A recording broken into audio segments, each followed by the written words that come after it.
వర్తమానం వార్తలకు స్వాగతం. నేను మీ ఉదయ్ కుమార్. ఈరోజు వార్తలోని ముఖ్యాంశాలు: పాలస్తీనాపై అరాచకాలకు పాల్పడుతున్న ఇజ్రాయిల్, ఇప్పటికే 1000 మసీదులు ధ్వంసం.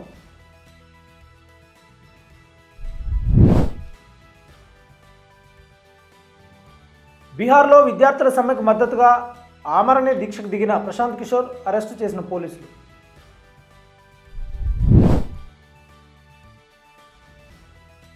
విద్యపై ప్రభుత్వ వ్యయం పెంచాలని రాహుల్ గాంధీ పిలుపు.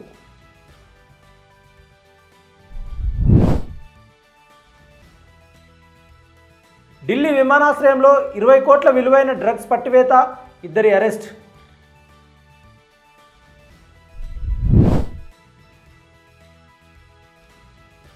మణిపూర్లో అక్రమంగా డబ్బు డిమాండ్ చేస్తున్న మిలిటెంట్ గ్రూపులు ఇవ్వొద్దని చెప్పిన ఎస్పీ.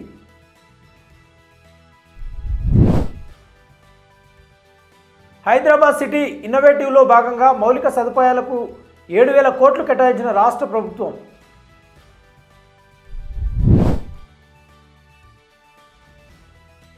బీసీ నేతల ఆధ్వర్యంలో పంచాయతీ ఎన్నికల అవగాహన సదస్సు, పాల్గొన్న జమాతే ఇస్లామీ నేతలు.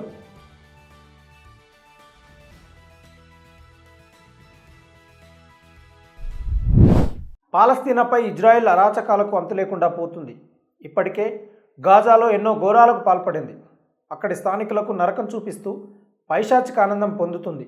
ఎడతెగని వైమానిక దాడులతో కంటిపై కునుకు లేకుండా చేస్తుంది. బాంబు దాడుల దెబ్బకు ఇప్పటికే గాజాలో 1000 మసీదులు, 19 శ్మశాన వాటికలు, 3 చర్చీలను ఇజ్రాయెల్ ధ్వంసం చేసిందని పాలస్తీనా అధికారులు తెలిపారు. 815 ముస్లిం ప్రార్థనా స్థలాలు ధ్వంసమయ్యాయని, 151 పాక్షికంగా దెబ్బతిన్నాయని పాలస్తీనా మతపరమైన వ్యవహారాల మంత్రిత్వ శాఖ తెలిపింది. ఆక్రమిత వెస్ట్ బ్యాంకులో గత సంవత్సరం, ఆక్రమిత తూర్పు జెరూసలేంలోని ఆల్ అక్సా మసీదులో 256 మంది ఇజ్రాయెల్ సెటిలర్లు చొరబడినట్లు మంత్రిత్వ శాఖ పేర్కొంది. పాలస్తీనా మతపరమైన వ్యవహారాల మంత్రిత్వ శాఖ ప్రకారం డిసెంబర్ 25 నుండి జనవరి 2 వరకు వారం రోజుల పాటు జరిగే హనుకా యూదుల సెలవు దినాన్ని జరుపుకోవడానికి దాదాపు 2,567 మంది అక్రమ వలసదారులు మసీదు సముదాయంలోకి బలవంతంగా ప్రవేశించారు. ఆక్రమిత వెస్ట్ బ్యాంకులోని 20 మసీదులపై ఇజ్రాయెల్ దాడులకు పాల్పడినట్లు మంత్రిత్వ శాఖ నమోదు చేసింది. గాజాపై ఇజ్రాయెల్ సాగిస్తున్న జాతి విధ్వంస యుద్ధం కారణంగా ఆక్రమిత పాలస్తీనా భూభాగాల్లో ఉద్రిక్త నెలకొంది. ఈ యుద్ధంలో ఇప్పటికే 45,800 మందికి పైగా మరణించారు. వీరిలో ఎక్కువ మంది మహిళలు, పిల్లలు ఉన్నారు. 1,00,000 మందికి మించి గాయపడ్డారు. మరో 1,00,000 మంది ప్రజలు శిథిలాల కింద సజీవంగా సమాధి అయ్యారు. ఈ మేరకు గత నవంబర్లో యుద్ధ నేరాలకు సంబంధించి ఇజ్రాయెల్ ప్రధానమంత్రి బెంజమిన్ నేతన్యాహు, మాజీ రక్షణ మంత్రి యోవ్ గాలెంట్కు అంతర్జాతీయ క్రిమినల్ కోర్టు అరెస్టు వారెంట్లు జారీ చేసింది. అంతేకాదు, అంతర్జాతీయ న్యాయస్థానంలో జాతి విధ్వంస కేసును కూడా ఇజ్రాయెల్ ఎదుర్కొంటోంది. బీహార్ రాష్ట్ర పబ్లిక్ సర్వీస్ కమిషన్ పరీక్షను రద్దు చేయాలని డిమాండ్తో ఆమరణ నిరాహార దీక్ష చేస్తున్న జన్ సురజ్ పార్టీ అధినేత ప్రశాంత్ కిషోర్ను పోలీసులు అరెస్టు చేశారు. నిషేధిత ప్రాంతంలో చట్టవిరుద్ధంగా నిరసన తెలిపినందుకు గాంధీ మైదాన్ పోలీస్ స్టేషన్లో ఎఫ్ఐఆర్ కూడా నమోదు చేశారు. హైకోర్టు ఆదేశాల ప్రకారం ఘర్దానీ బాగ్లో కాకుండా వేరే ప్రదేశంలో ధర్నా చేయడం కరెక్ట్ కాదని పోలీసులు చెప్పారు. నిబంధనల మేరకు ప్రశాంత్ కిషోర్ని కోర్టు ముందు హాజరుపరచడానికి చర్యలు తీసుకుంటున్నారని senior superintendent of police Avakash Kumar మీడియాకు తెలిపారు. ఇటీవల బీహార్ పబ్లిక్ సర్వీస్ కమిషన్ నిర్వహించిన ప్రిలిమినరీ పరీక్షల్లో అవకతవకలు జరిగినట్లు ఆరోపణలు వచ్చిన నేపథ్యంలో ఆ పరీక్షలను రద్దు చేయాలని డిమాండ్ చేస్తూ ప్రశాంత్ కిషోర్ జనవరి 2న గాంధీ మైదానంలో ఆమరణ నిరాహార దీక్ష చేపట్టారు. గత 2 వారాలుగా బీపీఎస్సీ అభ్యర్థులు తీవ్ర ఆందోళనలు చేపడుతున్నా ప్రభుత్వంలో ఎలాంటి కదలిక రావట్లేదని ఆగ్రహం వ్యక్తం చేశారు. ప్రిలిమినరీ పరీక్షలు రద్దు చేసి మళ్ళీ కొత్తగా నిర్వహించాలని డిమాండ్ చేశారు. డిసెంబర్ 13న నిర్వహించిన బీపీఎస్సీ కంబైన్డ్ కాంపిటేటివ్ పరీక్ష ప్రశ్నాపత్రం లీక్ అయినట్లు ఆరోపణలు వెల్లువెత్తడంతో నిరుద్యోగులు ఆందోళన కొనసాగిస్తున్న సంగతి తెలిసిందే. పరీక్షను రద్దు చేసి కొత్తగా మళ్ళీ నిర్వహించాలని డిమాండ్ చేస్తూ ఉన్నారు. పరీక్షను రద్దు చేసే ప్రసక్తే లేదని అధికారులు తేల్చి చెప్పారు. ఈ క్రమంలో ఉద్యోగార్థులు తమ ఆందోళనను ఉధృతం చేయగా ప్రశాంత్ కిషోర్ వాళ్లకు మద్దతు నిలిచిన విషయం తెలిసిందే.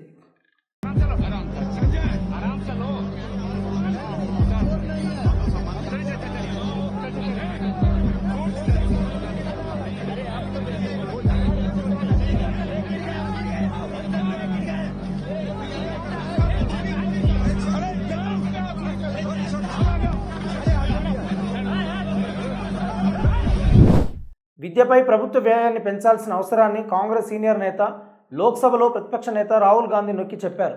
ఈ మేరకు ఐఐటి మద్రాస్ విద్యార్థులతో రాహుల్ గాంధీ పలు అంశాలపై వారితో చర్చించారు.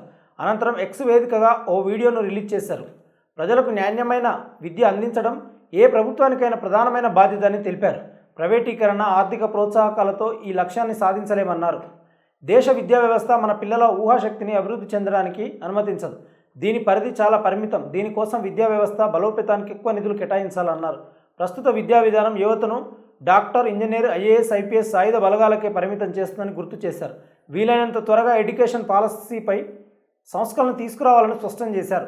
పరిశోధన, అభివృద్ధి, ముఖ్యంగా ఉత్పత్తి రంగంలో పెట్టుబడి పెంచాల్సిన అవసరాన్ని కూడా కాంగ్రెస్ నాయకుడు నొక్కి చెప్పారు. నిజమైన ఆవిష్కరణ ఆర్డీ నుండి వస్తుంది. ఈ రంగంలో మరిన్ని నిధులు దేశ పురోగతికి అవసరమని ఆయన అన్నారు. రాహుల్ గాంధీ తన పార్టీ సమ్మిళిత దృక్పథాన్ని బీజేపీ ఆర్థిక విధానాలతో విభేదిస్తూ కాంగ్రెస్ న్యాయమైన పంపిణీ, సమ్మిళిత అభివృద్ధిని విశ్వసిస్తుంది అని అన్నారు. మరోవైపు బీజేపీ వృద్ధిపై మరింత దూకుడుగా వ్యవహరిస్తుందని ఆయన ఎద్దేవా చేశారు. భారతదేశ విదేశాంగ విధానాన్ని ప్రస్తావిస్తూ చైనా, అమెరికా వంటి ప్రపంచ శక్తులతో సంబంధాలను సమతుల్యం చేసుకోవాల్సిన ప్రాముఖ్యతను ఆయన నొక్కి చెప్పారు.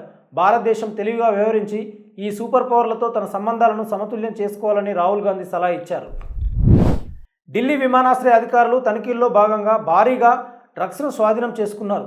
20 కోట్లకు పైగా విలువైన మాదక ద్రవ్యాల అక్రమ రవాణాకు పాల్పడిన 2 బ్రెజిలియన్లు అరెస్టు చేసినట్లు కస్టమ్స్ విభాగం తెలిపింది. విచారణ తర్వాత 2 ప్రయాణికులు మాదక ద్రవ్యాలతో కూడిన క్యాపుల్స్ తీసుకున్నట్లు అంగీకరించారని కస్టమ్స్ ఒక ప్రకటనలో తెలిపింది. నిందితుల కడుపులో దాగిన క్యాపుల్స్ తీసేసేందుకు వారిని స్థానిక సఫ్దర్జంగ్ ఆసుపత్రికి తరలించారు. ఆపరేషన్ అనంతరం ఒక వ్యక్తి నుంచి 105 క్యాపుల్స్ స్వాధీనం చేసుకున్నారు. వీటి నుంచి 937 గ్రాముల కోకైన్ తీశారు. మరో మహిళ బ్రెజిలియన్ నుంచి 522 గ్రాముల కోకైన్ ఉన్న 58 క్యాపుల్స్ను వైద్యులు స్వాధీనం చేసుకున్నారు.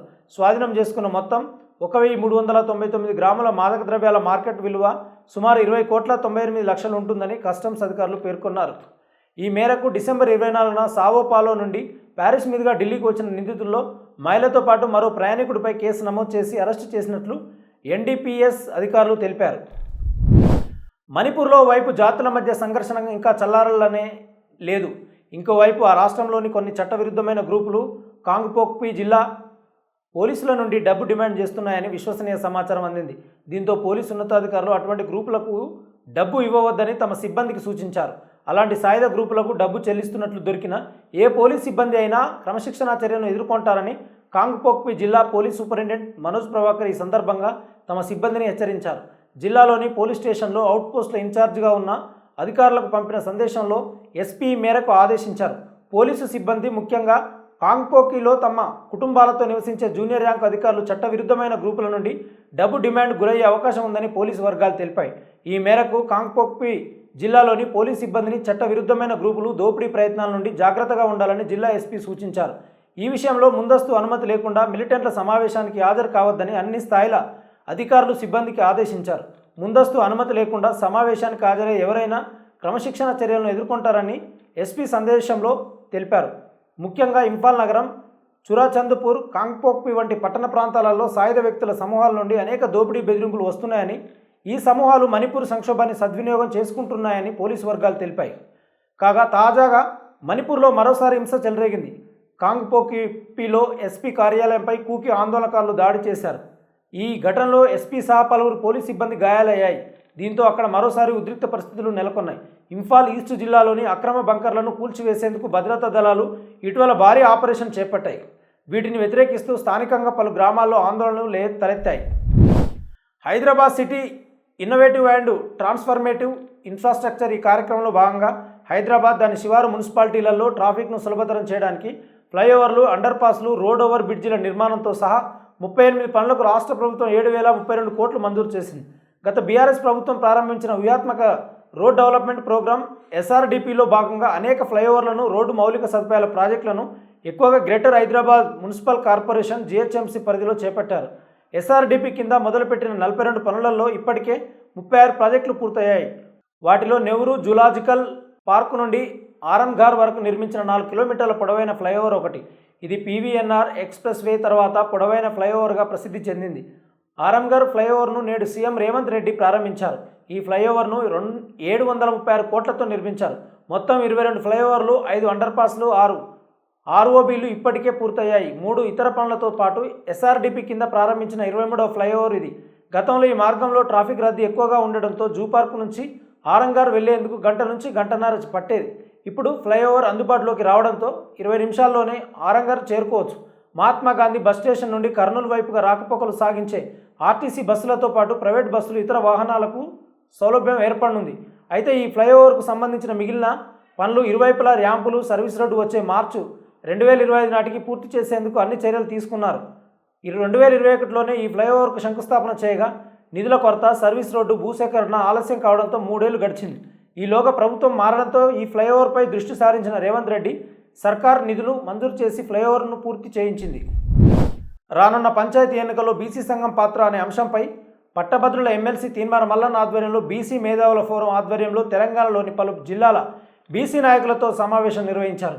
ఈ మేరకు రౌండ్ టేబుల్ సమావేశంలో జమాతే ఇస్లామీ ప్రతినిధులు కూడా పాల్పంచుకోవడం విశేషం. చర్చా వేదికలో జమాతే ఇస్లామీ రాష్ట్ర ఉపాధ్యక్షులు అబ్దుల్ మజీద్ షోయేబ్ మాట్లాడుతూ జ్యోతిబా పులేకు భారతరత్న అవార్డు ఇవ్వాలని, పంచాయతీ ఎన్నికల్లో బీసీ వర్గాలకు జనాభా దామాషా ప్రకారం రాజకీయ రిజర్వేషన్ కల్పించాలని సమావేశం డిమాండ్ చేశారు.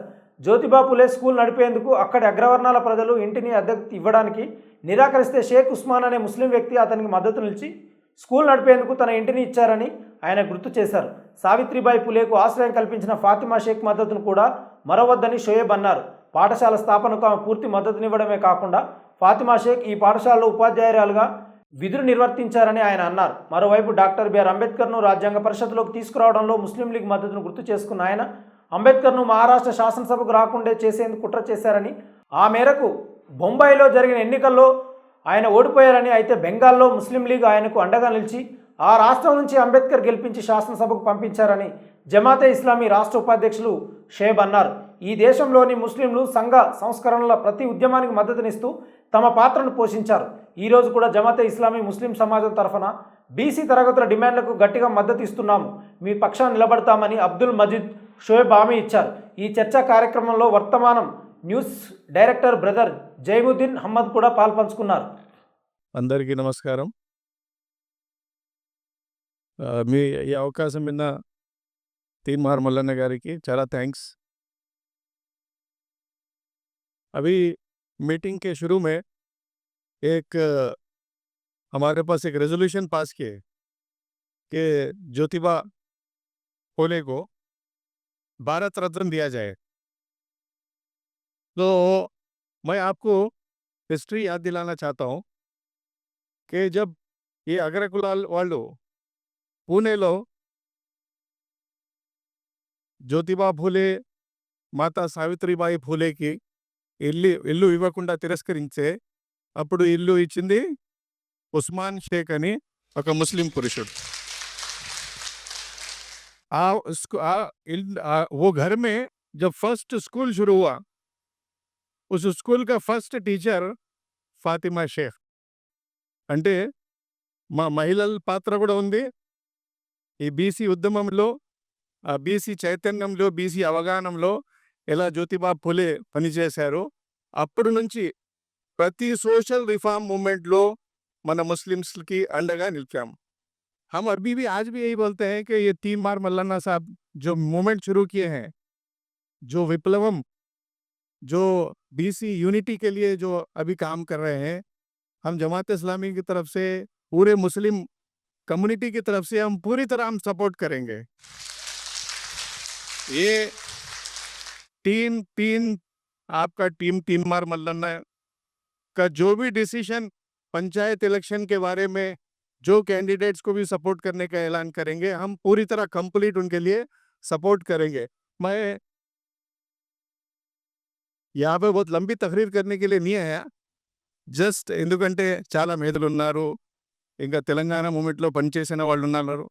తెలంగాణ మూమెంట్కి ఒక జమాత్ ఇస్లామీ అనేవి बहुत बड़ा साथ। వాస్తవ వార్తలకు టీవీ వర్తమానం. ఈ వార్తలు ఇంతటితో సమాప్తం. మరిన్ని విశేషాలతో మళ్ళీ కలుద్దాం. నమస్కారం. సబ్స్క్రైబ్ చేయండి, షేర్ చేయండి, వర్తమానాన్ని ప్రజలకు తీసుకెళ్ళండి. ధన్యవాదాలు.